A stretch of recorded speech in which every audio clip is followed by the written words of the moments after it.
On today's show, we take a look at Kevin Porter Jr.'s Rockets season in review. What were the expectations coming into the season for KPJ? How did he navigate those expectations, and how did he play as the season went along? His best games, his worst moments, all of that, as well as something to take into consideration when you look at Kevin Porter Jr.'s role as it compares to other point guards in this league, his role specifically here for the Houston Rockets. And we'll take a look at maybe a player comparison, somebody who KPJ might want to emulate his career trajectory after. We're going to get to all of that and more coming up right here at Locked On Rockets. This is Mission Control, Houston. Ignition sequence start. With the second pick in the 2021 NBA Draft, the Houston Rockets select Jalen Green. T-minus 15 seconds. Guidance is internal.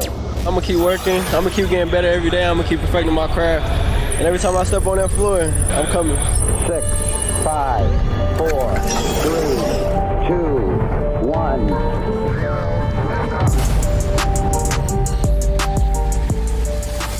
What's up, and welcome to another edition of Locked On Rockets, your daily podcast home for everything Houston Rockets basketball. As always, I'm your host, Jackson Gatlin, native Houstonian, and also host of Locked On NBA Mondays, also host of State of the Rockets podcast, as well as the founder of ClutchCityControlRoom.com. Be sure to follow along on Twitter at JT Gatlin, and the show, of course, at Locked On Rockets. Now, for today's episode, we're going to get into Kevin Porter Jr.'s season in review. What were the expectations coming into this Rockets season for KPJ? How did he navigate those expectations and grow as the season progressed? I'm going to drop in a bit of a comparison between KPJ and another player in the league currently, who I think maybe KPJ could model a bit of his career trajectory after, as well as just tossing in some thoughts, some observations here from the NBA playoffs and how those pertain to Kevin Porter Jr.'s role as a point guard here for the Houston Rockets. But I do want to apologize for kind of disappearing off the face of the earth there to start this week. Missed a couple episodes earlier on this week, dealing with some health issues. I'm back 100% now, though. We're all good. And somebody suggested I run like a rerun episode on Wednesday. Like a couple people like DM me, and one person was like, why don't you just run back one of your old draft episodes? So I was like, sure, let me try that. And I had a couple people who were like, yeah, this was a rerun episode. And I was like, well, anyways, we're back, fresh content. Here we are. So let's start with the expectations for Kevin Porter Jr. coming into this season. And I think the expectations were pretty high for KPJ coming into this Rockets season, right? And understandably so. This is a Rockets team that put a lot of pressure on KPJ's shoulders. I mean, I remember we were more hyped to watch Vipers games 2 seasons ago than we were to actually watch Rockets games. And so when he actually became a Houston Rocket and we got a glimpse of what he could actually do in a Rockets jersey, it really set the table for what we were expecting him to be able to do in his, first full season with the Houston Rockets. So we got to kind of scale it back a little bit. Let's go back to KPJ's first season as a member of the Houston Rockets. He averaged 16.5 points a game, 6.3 assists per contest, a little under 4 rebounds, shot 43% from the floor, a little over 30% from 3, all in about 32 minutes a night after playing with the RGV Vipers and then joining the Houston Rockets. So we got a glimpse, right? We got the KPJ 50 piece against the Bucks. We got a glimpse at what KPJ could do and could be. And so going into the offseason, we tried to, we were basically under the assumption, okay, KPJ is probably the Rockets point guard of the future, or at least that's what the idea was, is how does he factor in to the Rockets future? Then they pick up Jalen Green, and it's like, okay, what are we going to do with Jalen Green, John Wall, Kevin Porter Jr.? So John Wall gets iced, right? So that was the big dilemma, is how are we going to handle having this many guards all at the forefront of the Rockets rotation? John Wall gets put on ice. KPJ gets the spotlight. And so the expectation was, okay, this season is a developmental season for Kevin Porter Jr. This is for KPJ to prove, can he be the point guard of the future for the Houston Rockets? That was the expectation and the goal coming into this season. And I do think, and we're going to kind of navigate this as we kind of go through this show, I do think that you have to leave the season more confident than not that KPJ has shown a lot of strides towards and a lot of progress made towards being the point guard of the future for the Houston Rockets. It's not all perfect. Like there's not, I'm not sitting here saying that KPJ is definitively going to be the point guard for the Rockets in the next 5 years. He's not, I'm not saying he's definitively going to get a contract extension and, be on the Houston Rockets long term. That said, he had a really impressive season from where you see that he started the season with the expectations that he had placed on him of learning the point guard position and growing alongside Jalen Green and the rest of the Rockets' young core, to where he finished the season at. You have to be incredibly, incredibly encouraged. And I think that's as good a spot as any to basically, start off with what was, Kevin Porter Jr.'s worst stretch of the season. And that was the start of the Rockets season. And I think that, we're going to be able to, as we kind of navigate some of these review series episodes, we're going to be able to point towards that start of the season as probably the worst stretch for a lot of the different Rockets players on this roster. But I think it was especially difficult for KPJ because we saw what he could do when he was given the keys to the offense and when the Rockets actually had proper spacing the season prior. So when they came into this season and they had abysmal spacing and it was just a train wreck for the first 17 games of the season, it made KPJ look even worse. It made KPJ look bad. Like, it made everybody on the roster look bad, but it specifically made KPJ look like he was incapable of being the point guard for the Houston Rockets. His decision-making wasn't there. The floor was crowded. He still, has a tendency to over dribble at times, even as the season progressed, but that was exacerbated by the fact that there was zero spacing on the floor.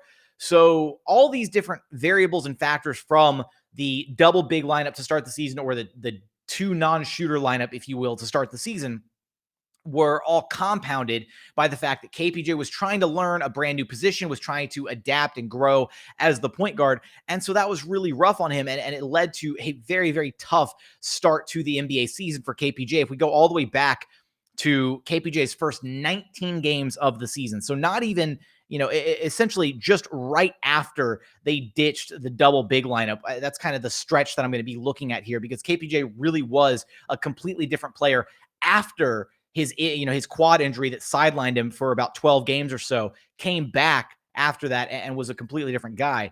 So we'll look at the averages from that first stretch of the Rockets season. Under 13 points a game, shooting just 36% from the floor, only 31% from three, 5.8 assists, 4.4 rebounds, and 4 turnovers a contest in about 30 minutes played. Those are not great numbers. Like, the assist to turnover ratio was especially worrisome, right? Like, especially out of the gate, considering he had so many games that started with, 7, 8 assists, or 7 or 8 turnovers, in a bunch of those early on games. There was a lot of people losing faith in KPJ as potentially being the point guard of the Rockets' future.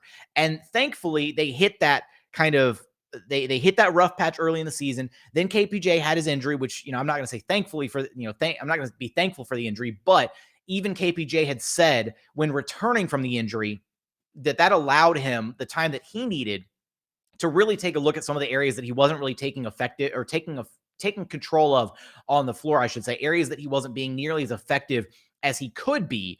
And having that time off to really go over the film and really study what he needed to improve, KPJ came back and it felt like a completely different player. So we're going to get into that. We set the table with the expectations, his rough start to the season. How did he navigate the season as it went on? We're going to get to probably the worst game, or I guess a pair of games for the season from KPJ. All of that coming up in just a moment after a quick message from our friends over at BetOnline, because BetOnline.net is your number one source for all of your sports betting stats and info. BetOnline has you covered this season with more odds, props, and lines than ever before. And when it comes to BetOnline, they've got you for, again, everything. They've got league reviews, news, basketball playoffs, Major League Baseball, and they've got the Kentucky Derby. I mean, it's ridiculous the number of things that they have over at BetOnline.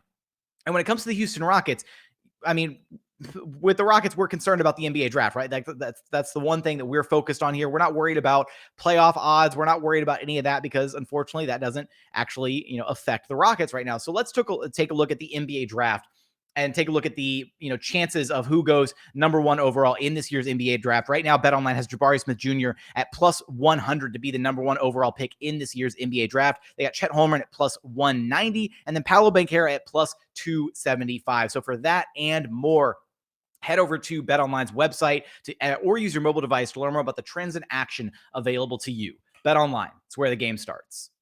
And continuing on here at Locked On Rockets, your daily podcast home for everything Houston Rockets basketball, as we navigate through Kevin Porter Jr.'s Rockets season in review. we close the chapter on, his rough start to the Rockets season. And I think that rough start to his Rocket season did kind of, even though it was a rough start to the season, and there were a lot of people who were kind of out on KPJ at the point guard position. I do want to say that rough stretch maybe extended a little bit further, because the turning point, what really felt like the actual turning point for Kevin Porter Jr.'s season, was unfortunately the New Year's Day incident against the Denver Nuggets. And that was probably the low point of Kevin Porter Jr.'s season. I don't necessarily have a worst game in mind for KPJ, although I will point to the game prior to the Denver Nuggets game, New Year's Eve, night, I guess. New Year's Eve. I guess I don't have to double take on that. I don't know what's wrong with me. We'll take a look at that Miami Heat game. KPJ was 3 of 11 from the floor, had 5 turnovers, fouled out of that game. If you remember, the Heat, led for a majority of that game, and the Rockets made their push to try to get back into it with KPJ on the bench. And so that wasn't necessarily one of his best performances of the season. Combine that with him fouling out. The refs that game were pretty atrocious, honestly. And then you have all that like pent up frustration, just his second game back from, returning from injury, and you go straight into the very next game, New Year's Day, against the Denver Nuggets. And if you remember, the situation that happened was KPJ and Jalen Green started that game against the Nuggets incredibly hot, but Christian Wood showed up late to the game and was not in the Rockets starting lineup because he was being penalized by the coaching staff. So then Christian Wood checked into the game with about 2-3 minutes left in the first quarter, maybe 4 minutes, and completely gave a half-assed, half-hearted effort. And KPJ and Jalen Green and everybody in company were rightfully pissed because the lead was squandered that the Rockets had built up early. Tempers boiled over at halftime, and KPJ wound up, leaving the arena because he was told he wasn't going to play anymore. Christian Wood refused to play in the second half, and that was probably the low point for the Houston Rockets as a collective team this season, honestly. Like, the 15-game losing streak was rough. This was even more rough, having your point guard leave the arena and having Christian Wood refuse to play in the second half. But that was the turning point, because then from that moment, Christian Wood and Kevin Porter Jr. were suspended for the Philadelphia game, which was a joke because the Rockets didn't have a big to actually go up against Joel Embiid. So, and then they came back, and it was that road game against the Washington Wizards, which I don't necessarily want to call the best game for KPJ, because for all intents and purposes, KPJ actually struggled in that game, did not perform to the best of his abilities in that game. However, that was the game where it was kind of the turning point for KPJ because of the game winner and because of that trust from Stephen Silas and the rest of the Rockets coaching staff as the game was on the line, as they had fought back into it. Right, Stephen Silas had already doled out his punishments. They had already addressed the issue with KPJ, with Christian Wood, all of that. And so then when the game was on the line, Stephen Silas put the ball in KPJ's hands and put trust in him to say, I trust him to make the right read. They ran the wiper play with KPJ and Jalen Green, and it was all she wrote. KPJ hit the game-winning three-pointer, and it was like a storybook ending, right? First game back from a suspension after the low light just the previous game, a couple games prior with the Denver Nuggets incident, all of that. And then from there, we didn't have any other crazy outstanding KPJ issues for the rest of the season. There were maybe a couple spots here and there where like the body language was kind of bad or whatever, and there was maybe some moping around on the court a little bit, but there wasn't another like single instance of KPJ and where you're like insanely worried about him.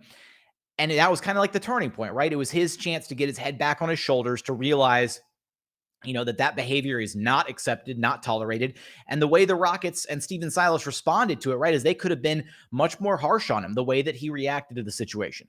They could have shunned him. They could have suspended him even longer. They could have bumped him down to the rotation. They could have taken away his starting spot. They could have handled that situation in a variety of different ways. And I think that the way that Stephen Silas chose to handle it, talking about when you love somebody and they're going through something like that, you don't push them away. You love them even harder. You work with them. You grow with them. You go through the bumps in the road with them, paraphrasing here. But that really gave you kind of a glimpse as well inside of Stephen Silas's mindset as a coach.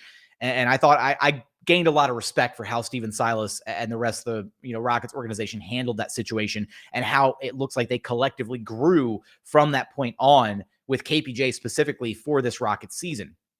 So as they navigated that, right, KPJ's numbers really started to take off. That was the stretch of the season where it really felt like after him coming back from the game winner and navigating the rest of the season, it really felt like throughout the rest of the Rockets season, KPJ basically had, it felt like every single game he was racking up 3, 4, 5 assists in the first quarter. He was very intentionally focused on involving his teammates. And then not only that, he really stepped up in the closing stretches of games, taking over, hitting big time shots down the stretch in the closing moments of these games, being fourth quarter Porter, right? Fourth quarter Kevin Porter Jr. hitting big time threes, big time buckets, and really rising to the occasion.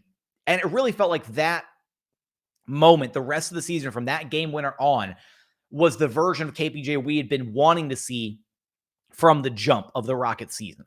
And so as we look at his averages from that game towards the rest of the Rockets season, they completely stand out to his averages, in the first part of the season, as the Rockets were struggling with their, spacing issues and all of that, and the losing streak and everything. KPJ across the final 39 games of the season averaged 17.1 points per contest, shot 44% from the floor, which we'll get to in the third segment, shot 40% from the three-point line on 7.3 attempts per game. That is absurd. Averaged 6.4 assists, 1.1 steals, 4.5 rebounds, and cut his turnovers all the way down to 2.7. So greater than a 2.2 to 1 assist ratio for KPJ after starting the season, really struggling to facilitate the basketball. That is a huge mark of improvement for KPJ as the season went along, to get those numbers, to get the turnovers down, and to get the shooting percentage up. And those were probably the two most important growth areas for KPJ as the season progressed, was the fact that he became such an elite three-point shooter on good sample size. Like, this isn't like a fluke. This isn't like a 10, 15 game stretch where he was just shooting lights out, and then you compile the data from the entire season and you're like, oh, okay, never mind. He's more of a mediocre shooter than we thought. This is not that. This is a sustained period of KPJ really working on that outside shot and getting it to a point where it was absolutely lethal, in conjunction with him cutting down the turnovers, despite him having such an absurd usage and being the focal point for the entire Rockets offense. So coming up, want to get into the final thoughts here, a player comparison that I have for KPJ, an important thing to consider when you look at KPJ's role as the point guard for this Houston Rockets team moving forward, and a couple more notes. We're going to get there after a quick message from my friends over at rockauto.com, because look, with your ever-increasing numbers of different makes and models, it's basically impossible for your local chain auto parts store to stock all the car parts that your car would happen to need. Why would you want to spend up to 30, 50, or even 100% more for the exact same auto parts from a chain store or car dealership? Here's a quick example. A Honda Odyssey fuel pump costs $353 from a chain store. It's only $216 from rockauto.com. Best of all, Rock Auto is a family business. They've been serving do-it-yourselfers online for over 20 years. The prices are always reliably low for every single customer. They don't price gouge you for being a DIY type person, which is how it should be, right? You shouldn't get charged more just because you know how to do a little bit of, repair work yourself.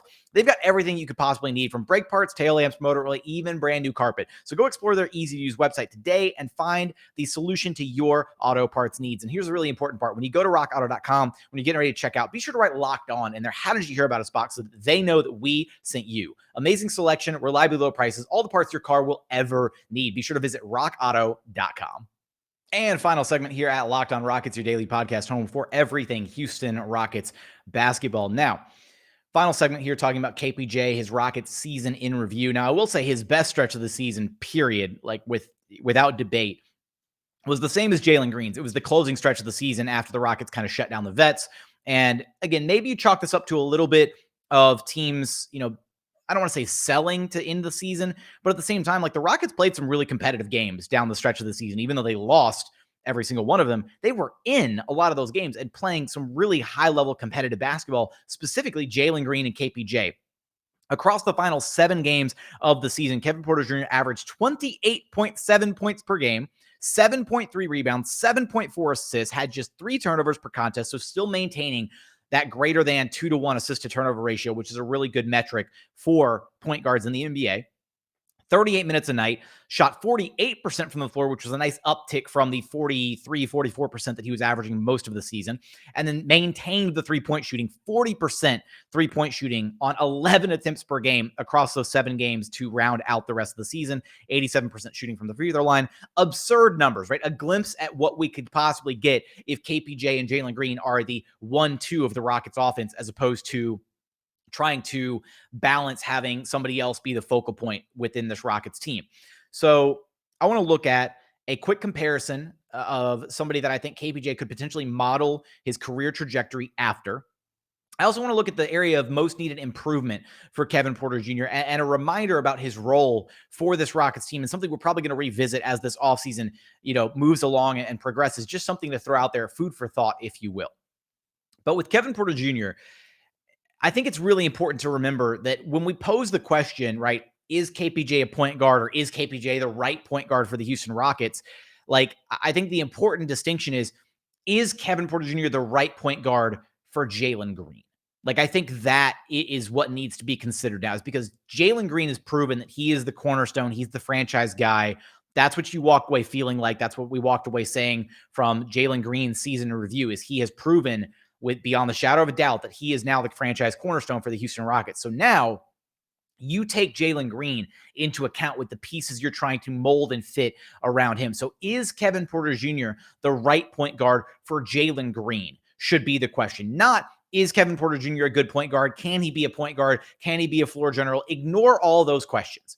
The one question that matters is, does he help elevate, right? Can he be the right point guard for Jalen Green? And obviously, by extension, the Houston Rockets. But does he help elevate Jalen Green's game? Does he work well in conjunction with Jalen Green? Do those two guys get along? These are all the questions that we need to ask ourselves about Kevin Porter Jr. and his role moving forward with this Rockets team. And I think so far, he checks a lot of those boxes, because the most, talked about his three-point shooting, talked about cutting down the turnovers, but the area that, again, that was so impressive for KPJ, and the area that is going to help him as he, grows his game alongside Jalen Green, is being a catch and shoot threat at the NBA level. And that was the area that he absolutely grew a ton in as the season went along, and got to a point where he was the number one player in catch and shoot scenarios, minimum 53-point makes, at 48.2% on the season. That is absurd. To go from where Kevin Porter Jr. was to be an elite catch and shoot 3-point threat, as well as to increase his defense, which I hadn't even gotten a chance to highlight yet. All those areas of growth, the shooting, the defense, cutting back on the turnovers, has KPJ angled towards becoming realistically a really good 3-and-D point guard. And that's where this comp is. And maybe this is a little off base here, because I do think that KPJ's ceiling is higher than this player I'm about to mention. But let's take a look at Lonzo Ball for a quick second, right? Lonzo was a guy who was tasked with, while he was in LA, and even, while he was with the Pelicans to an extent, was tasked with being, the guy, right? Put the ball in his hands and let him, try to have him create and run the show and do this, that, and the other thing. Whereas now that he's with the Chicago Bulls, and there's a bit more of playmaking by committee, he's got, he had Zach LaVine and DeMar DeRozan this season, and he had other guys to kind of feed off of and play off of. He was able to take a bit more of a backseat, and there was less pressure on him to be the guy creating everything for his team. And that allowed him to, fill that role of 3-and-D guard who can create and can be that, a connective tissue piece, and absolutely can steer the offense. But the pressure of having to do it all on his own was suddenly minimized quite a bit by having, a multitude of guards who could create for that Bulls team. So while I do think that KPJ has maybe a bit of a higher ceiling offensively than Lonzo does, because just his entire offensive repertoire is a bit, he's got more offensive talent than Lonzo did, even, coming into the league. So, but I like the comp from the standpoint of KPJ has modeled his game into, a really strong 3-and-D point guard. So the next steps in KPJ's game is, how does he continue to model that game to best benefit Jalen Green alongside him, right? Can he help elevate not only can he help elevate the rest of the team and himself with his play? And then the two areas that are going to be the areas that he really needs to focus on this offseason, which he said as much that he wants to focus on, are going to be his ability to finish at the rim. That was the one area where it really felt like KPJ's game completely fell off from last season. And I have the numbers pulled up here because I wanted to revisit these. But last season, KPJ averaged, let's see, from less than 5 feet, KPJ was shooting 62.5% at the rim. He was, shooting 38% from 5 to 9 feet. He was shooting 41% from 10 to 14 feet. Pretty respectable numbers. And then 42% from long, mid-range, long twos, whatever. And then you go to this season and those numbers completely cratered. So at less than 5 feet away from the rim, KPJ was shooting just 56%. So almost 6 whole percentage points lower. He was shooting 25% from 5 to 9 feet. And that was a culprit of all those little pull up, not quite mid-range, but KPJ would get close to the rim and then kind of fade away from the contact and, attempt those little kind of half-hearted fadeaway shots, after bumping off the contact in the paint. Those were I was never a fan of those. I wish he wouldn't didn't try incorporating those into his game. It never felt like it worked or that the shot went in, and the numbers kind of back that up. 25% is not great. Then he was from 10 to 14 feet. He was 34.2%. From, long range, long twos, 15 to 19 feet, he was 37%. So just down across the board. Now it's worth noting that from 20 to 24 feet, he was shooting 45.5%. So I will trade off KPJ and, him losing a bit of his edge in the paint, I guess, to become a absolute knockdown 3-point shooter. But KPJ is at his best when he's got both of that, both elements of his game working. When he can get the ball working inside, when he gets the driving game going, when he can finish through contact and finish, in and around defenders at the rim, then it opens up the rest of his game a lot, which also opens up his ability to play make for his teammates and all of that. And I think that one of the lessons that I've learned, as I'm just watching, this year's NBA playoffs, which have been phenomenal, by the way. I mean, if you're not watching the playoffs, what are you even doing? But I think there's a lot, made about is Kevin Porter Jr. a point guard, right? Does he have that traditional, floor general mentality? Is he getting the Rockets into the right sets? Is he controlling the tempo and stuff? And I think at times we've seen him do that. I think he still needs to grow in that regard, right? Kind of his feel for the game, getting certain guys involved. I think my biggest criticism for KPJ was one of the games at the tail end of the season. Jalen Green didn't get a shot up until 4 minutes to go in the first quarter. And that just frankly cannot happen when you're the point guard on the floor. I think it was the Brooklyn game, if I'm not mistaken, where KPJ was very much in attack mode to start the game and didn't get Jalen Green involved at all. And so I do think, though, when you look at the grand scheme of things and how the NBA is developing, Ja Morant at the end of one of the games in the first round against the Minnesota Timberwolves basically said something to the effect of what was the play at the end of the game? And it was just go get a bucket. And I think that that's something we need to remember is at the end of the day, you can draw up all these fancy plays, you can do whatever you want, but the name of the game is it's basketball, right? Basketball. You put the ball in the basket. You got to score buckets to be good at this game. And Kevin Porter Jr. has all these tools to be a dynamic creator, facilitator, and scorer at the NBA level. And we've seen a lot more consistency with it as the season progressed. And we've even seen some of the flashes of the high points of it, of what he can really do when he's KPJ unleashed or whatever. And that's why I'm not ready to, nobody should really be ready to move on from Kevin Porter Jr. as the point guard for the Rockets. Again, I said it early in the episode, and I'm going to double down on it here at the end, is KPJ has shown more than enough this past season to warrant another look at him this year, right? This next season. Now, if you don't see more steps of improvement this season, if he backtracks at all, then you let him hit restricted free agency, and maybe you don't consider giving him the bag, right? But I think that KPJ has shown a solid work ethic, a solid desire to improve his game, and the areas that he managed to improve this season, again, i.e. cutting down the turnovers, increasing the 3-point percentage to an absurd percentage number, right? He is, you got to call him an elite 3-point shooter at this point. He is well above league average. He is a sniper from 3.